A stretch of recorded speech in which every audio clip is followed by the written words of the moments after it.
اعوذ باللہ من الشیطان الرجیم، بسم اللہ الرحمن الرحیم۔ السلام علیکم پیارے ویورز، امید کرتی ہوں آپ سب لوگ خیریت سے ہوں گے اور اللہ پاک سے دعا ہے آپ کی تمام مشکلات حل ہوں۔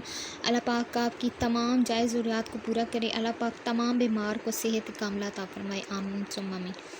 تو دوستو چلتے ہیں آج کے ہمارے وظیفے کی جانب۔ آج ایک میں بہت ہی پیارا، بہت ہی مجرب وظیفہ لے کے آئی ہوں۔ انشاءاللہ اس وظیفے سے آپ بہت زیادہ فائدہ اٹھائیں گے اور آپ کو اس کا 100% فائدہ بھی ہوگا۔ تو اپنا وقت ضائع کیے بغیر چلتے ہیں آج کے ہمارے وظیفے کی جانب، لیکن آپ سے ایک چھوٹی سی گزارش ہے کہ پلیز میرے چینل کو سبسکرائب کر لیں اگر ابھی آپ نے میرا چینل سبسکرائب نہیں کیا۔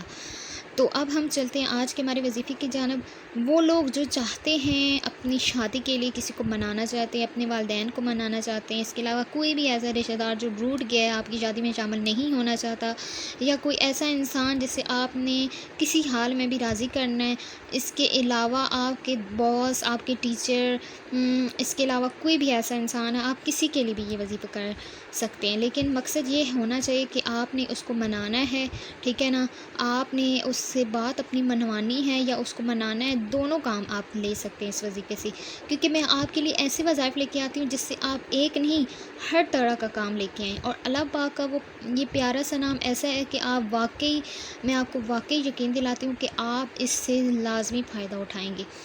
تو اب میں آپ کو اللہ پاک کا وہ پیارا سا نام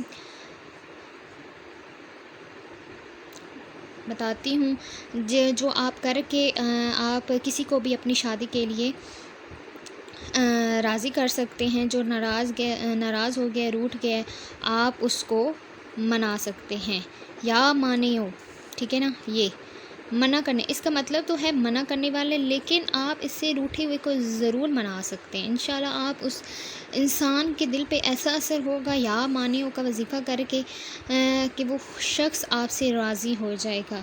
آپ نے یا مانیوں پڑھنا ہے اور اس انسان کو منانا ہے، ٹھیک ہے نا۔ یہ تھا آج کا ہمارا وظیفہ۔ تو اگر آپ کو میری ویڈیو اچھی لگے تو لازمی میری چینل کو سبسکرائب کیجیے گا۔ آپ دعاؤں میں یاد رکھیے گا۔ اللہ حافظ۔